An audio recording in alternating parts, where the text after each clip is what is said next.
Hello, এই জীবনটাকে উপভোগ করার জন্য দরকার শারীরিক শক্তি। আর এই শারীরিক শক্তি আসে খাবার থেকে। আর সেই খাবারের সাথে জড়িয়ে আছে অনেক রকমের খাদ্যাভ্যাস।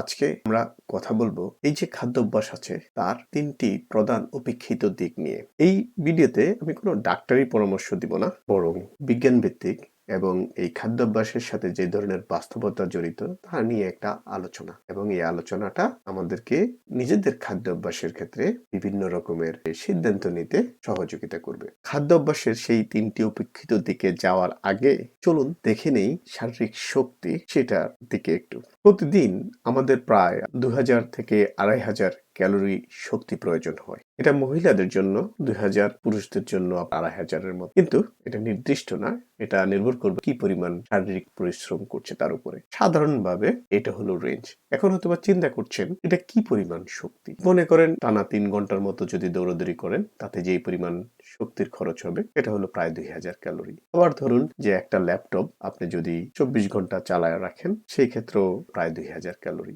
সম পরিমাণ শক্তি খরচ হয়। আরেকভাবে দেখতে পারেন ২০টা মাঝারি আকারের কলা যে পরিমাণ শক্তি থাকে, তার মানে এই না যে আপনি ২০টা কলা খাবেন। এক্ষেত্রে একটা জিনিস আমাদের মনে রাখতে হবে, শরীরের এই শক্তি ব্যবস্থাপনার মূল ভিত্তি হলো শক্তির ভারসাম্য।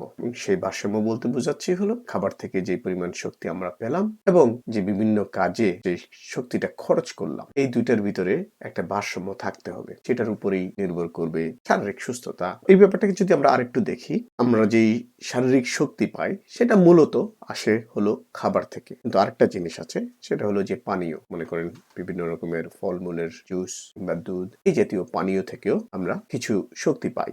আর এটা হলো শক্তির উৎস। আমরা যদি দেখি যে শক্তি আমরা কোথায় খরচ করি, বেশিরভাগ শক্তি আমরা খরচ করি, প্রায় ৭০ ভাগের মতো শক্তি আমরা খরচ করি হলো এই যে কথা বলছি কিংবা এই যে শ্বাস প্রশ্বাস চলতেছে, শরীরের এই বিভিন্ন কর্মকাণ্ড চলার জন্যই আমরা অধিকাংশ শক্তি ব্যয় করি এবং একে বেসাল মেটাবলিক রেট ও বলে। তারপরে যে শারীরিক কার্যকলাপ, এই যে মনে করেন আপনি বিছনা থেকে উঠলেন, এদিক সেদিক গেলেন, এই যে কাজ করার জন্য প্রায় যদি আপনি ব্যায়াম করেন সেক্ষেত্রে সেই সব মিলিয়ে মোটামুটি ২০ ভাগ শক্তি সেই কাজে খরচ হয়। শক্তি খরচের আরেকটা দিক হলো এই যে আমরা বিভিন্ন খাবার খাই, সেই খাবারগুলোকে হজম করার জন্য শরীরকে অনেকটা শক্তি ব্যয় করতে হয় এবং সেটা প্রায় ১০ ভাগের মতো যদি আমরা গড় করি সারাদিনের। এটাকে TEF বলে, থার্মিক এফেক্ট অফ ফুড, যেটা কিন্তু খাদ্য বিপাকের শক্তির কথা বলছি।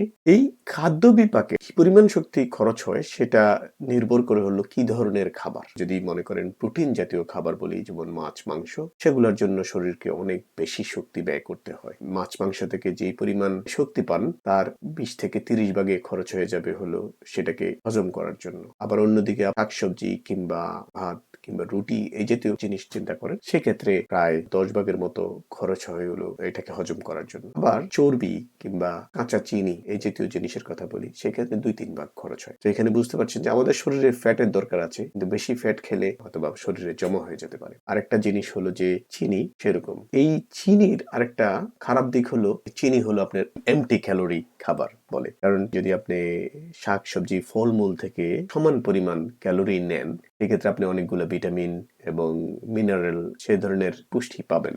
আবার এইসব ফলমূল এবং শাকসবজিতে থাকে প্রচুর আঁশ জাতীয় বস্তু, যেগুলা কিনা আমাদের অন্ত্রে থাকা কোটি কোটি ব্যাকটেরিয়ার হেলথের জন্য খুবই ভালো। আর এইসব ব্যাকটেরিয়া যদি ভালো থাকে তাহলে দেখা যাচ্ছে যে আমাদের স্বাস্থ্য এবং মন ভালো থাকে। যাই হোক, এইখানে একটা জিনিস বোঝা গেল, কোন ধরনের খাদ্যে বিপাকীয় শক্তি বেশি লাগে এবং যেটাতে বিপাকীয় শক্তি বেশি লাগে এটা লম্বা সময় ধরে শক্তি প্রদান করে। এটার একটা ভালো দিক আছে। তার মানে এই না যে অনেক বেশি প্রোটিন খেতে হবে, সবকিছুই আমাদের পরিমাণ মতো খেতে হবে। তবে কাঁচা চিনি বা যেসব খাবারে চিনি অনেক বেশি আছে এটা এড়িয়ে চলাই ভালো, কারণ সেটা শুধুমাত্র আপনার ক্যালোরি দিবে কিন্তু এটার ভিতরে যেই নিউট্রিয়েন্টস, যেটা ভিটামিন এবং মিনারেলস, সেগুলার সাপ্লাই দিবে না। এই যে আমরা শক্তি বিভিন্ন খাবার দাবার থেকে পাই এবং বিভিন্ন কাজে যে শক্তি খরচ হয়, এই দুটোর ভিতরে ভারসাম্য যদি বজায় রাখতে না পারি, এক্ষেত্রে আমরা মুটিয়ে যেতে পারি। যদি আমরা বেশি খাবার খেলাম, কম খরচ হলো, কিন্তু আমাদের উদ্দেশ্য হলো যে আমরা দুটোর ভিতরে একটা ভারসাম্য বজায় রাখবো। এইটা গেল শারীরিক শক্তির ভারসাম্যের ব্যাপারটা। এবং এটা শুধুমাত্র শারীরিক সুস্থতার জন্যই দরকার তা না, এই যে বয়স হয়ে যাওয়া, বেশি খাবার খেলে শুধু স্থূলতাই ব্যাপার না, তাড়াতাড়ি আমরা বুড়িয়েও যাই। খাবারের এই ভারসাম্যটা রক্ষা করা অনেকটা গুরুত্বপূর্ণ। এখন যদি আমরা সেই তিনটি যে উপেক্ষিত খাদ্যাভ্যাসের কথা বললাম, প্রথমটার দিকে যদি আমরা দেখি, সেটা হলো আমরা সবাই ক্ষুধা লাগলে খাই। আমাদের এই শরীর খুবই বুদ্ধিমান একটা যন্ত্র যদি এভাবে দেখতে চান। শরীরে যখন শক্তির দরকার হয়, সে আমাদেরকে খাওয়ার জন্য উদ্বুদ্ধ করে, এবং সেটা হয় হলো আমাদের পাকস্থলীতে আপনার গ্রেলিন নামে একটা হরমোন তৈরি হয়, যেটাকে মস্তিষ্কে গিয়ে ক্ষুধা লাগছে সেই সিগন্যাল তৈরি করে। তারপর আমরা খাবারের জন্য উদ্বুদ্ধ হই। আমরা যখন পেট ভর্তি হয়ে যায় তখনও এক ধরনের হরমোন রিলিজ হয়, ল্যাপটিন, এবং সেটা আমরা যে আর খাবারের দরকার নাই সেই ধরনের একটা সিগন্যাল দেয়। কিন্তু এই জিনিসটাকে অনেক সময় উপেক্ষা করি। যখন মন খারাপ থাকে, মানসিক চাপে থাকেন, তখনও আমরা খাবার খাই। আবার কোনো সামাজিক কোনো অনুষ্ঠানে গেলাম, ক্ষুধা নাই, তারপরও আমরা খাবার খাই। অনেক সময় সেটা এড়ানো যায় না, কিন্তু আপনার যদি মাথায় থাকে যে আমি কি ক্ষুধার্ত কিনা বা আমি কি ফুল হয়ে গেছি কিনা, এক্ষেত্রে সেটাকে এড়ানো যেতে পারে। কিন্তু পেট ভর্তি হয়ে যাওয়ার সিগন্যাল গুলা বুঝতে পারার জন্য খুবই সূক্ষ্ম।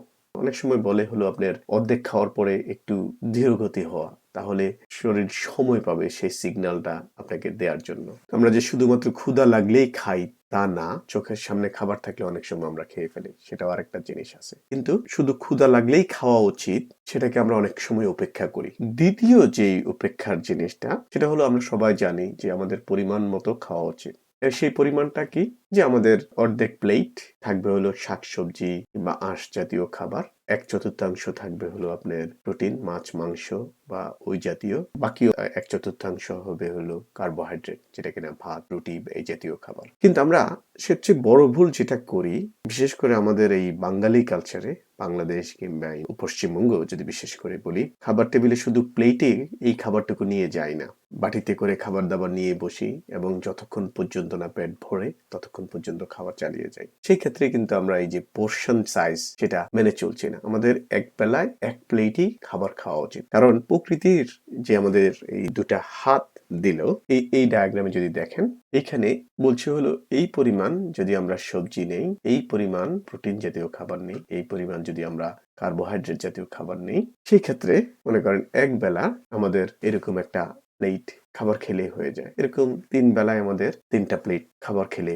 সারাদিনে চলার জন্য যে পরিমাণ শক্তির দরকার তার বেশিরভাগটাই আমরা পেয়ে যাব। তার এইসব বড় বড় খাবারের মাঝখানে হয়তো বা নাস্তা পানিও করা যেতে পারে বাকি শক্তি পাওয়ার জন্য। কিন্তু একবারে বসে যতক্ষণ না পর্যন্ত সামনের খাবার শেষ হয়ে গেল ততক্ষণ পর্যন্ত চালিয়ে যাওয়া, সেটা শারীরিক সুস্থতার জন্য হয়তো বা ভালো না। এখন বিভিন্ন রকমের স্ন্যাকিং আমরা করি, যে নাস্তা পানীয় মুখরোচক খাবার যেগুলা, বিশেষ করে প্রসেস ফুড, অনেক ক্ষেত্রেই এগুলাকে হয়তো বা এড়ানো সম্ভব না, কিংবা এটা হয়তো জীবন উপভোগেরও একটা অংশ হয়ে যায় অনেক সময়। সেই ক্ষেত্রে চিন্তা করতে হবে যে আপনি কি সার্বিকভাবে যে মুখরোচক খাবার যেটা, এটা যাতে 20 ভাগের বেশি না হয়। 80 ভাগ খাবারই হওয়া উচিত আমাদের পুষ্টিকর খাবার, এবং সেই যে পোর্শন সাইজের কথা বললাম সেগুলা মেনটেন করে। এই যে পরিমাণ মতো পুষ্টিকর খাবার খাওয়া, এটাকে আমরা অনেক সময় উপেক্ষা করি। এটা না করলে শারীরিক সুস্থতার জন্য ভালো। তৃতীয় যেই উপেক্ষার জিনিসটা আছে, সেটা হলো আমরা অনেক সময় মনে করি যে বেশি খেলে ক্ষতি নেই, একটু বেশি করে হেঁটে নিব, ব্যায়াম করে সে অতিরিক্ত শক্তিটা খরচ করে ফেলবো। কিন্তু